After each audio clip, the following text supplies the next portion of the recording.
അസ്സലാമു അലൈക്കും. കഴിഞ്ഞ ദിവസം ഒരു മുജാഹിദ് പ്രഭാഷകന്റെ ഒരു പ്രഭാഷണത്തിന്റെ അല്പഭാഗം കേൾക്കാനിടയായി. അതൊന്നും ആദ്യം നിങ്ങൾ കേൾക്കുക, എന്നിട്ട് മറുപടി പറയാം. സമസ്തക്കും സുന്നിക്കും മുജാഹിദിനും ജമാഅത്തിനും തബ്ലീഗിനും ഒരാൾക്കും സംശയമില്ലാത്ത കാര്യമാണ് ഈ പറഞ്ഞത്. ഷിർക്ക് ചെയ്താൽ അവൻ ഇസ്ലാമിൽ നിന്ന് പുറത്തു പോകും. ഇത് ഒരാൾക്കും സംശയമില്ല. അതുകൊണ്ട് ഇത് കേൾക്കുന്ന എൻ്റെ സഹോദരങ്ങളും സംസ്ഥയിലും എല്ലാത്തിലുള്ള ആൾക്കാരോട് എനിക്ക് പറയാനുള്ളത്, കാര്യം ഇത്ര ഗൗരവമുള്ളതാണെങ്കിൽ അത് എൻ്റെ അടുത്ത് സംഭവിച്ചിട്ടുണ്ടോ എന്ന് പരിശോധിക്കുന്നത് കൊണ്ട് നിനക്ക് പ്രത്യേകിച്ച് ഉപദ്രവമൊന്നുമില്ലല്ലോ. നീ ഒന്ന് പരിശോധിച്ചേക്ക്. അത് മുജാഹിദ് അങ്ങനെ പറയും, മറ്റോൻ ഇങ്ങനെ പറയും, സെൽഫി ഇങ്ങനെ പറയും, ഇവരിങ്ങനെ പറയും, ആയിക്കോട്ടെ, പ്രശ്നമില്ല. പക്ഷെ ഒന്ന് പരിശോധിച്ചേക്ക്. ഖുർആനിൽ നീ ഒന്ന് വായിച്ചു നോക്കുന്നുണ്ട്, ഈ ചെയ്യുന്ന പ്രവർത്തികൾക്ക് എന്തെങ്കിലും ഒരു തെളിവ് ഖുർആനിൽ എവിടെയെങ്കിലും ഉണ്ടോ നീ ഒന്ന് ഉറപ്പുവരുത്തിയേക്ക്.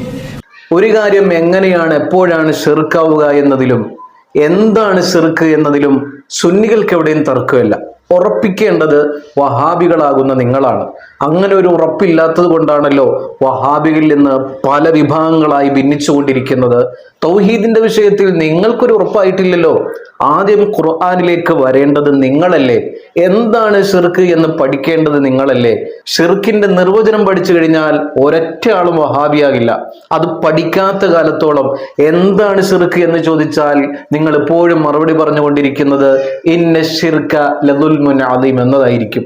ഷിർക്ക് അത് വണ്ണമായി തെറ്റാണ്, അതിലാർക്കും സംശയമില്ലല്ലോ. പക്ഷെ എന്താണ് ഷിർക്ക്? ഒരു കാര്യം ഷിർക്കാകണമെങ്കിൽ എന്തൊക്കെ മാനദണ്ഡം വേണം എന്നതിൽ നിങ്ങൾ ഇപ്പോഴും തർക്കത്തിലാണ്. ആ തർക്കം നിങ്ങൾ മാറ്റിവെച്ചാൽ, അതിൽ നിങ്ങളൊരു ഉറപ്പ് വരുത്തിയാൽ പിന്നെ ഒരൊറ്റ സുന്നികളെയും നിങ്ങൾ മുശ്രിക്കാക്കാൻ പാടുപെടില്ല. അള്ളാഹു സത്യം മനസ്സിലാക്കാൻ നിങ്ങൾക്ക് തൗഫീഖ് തരട്ടെ.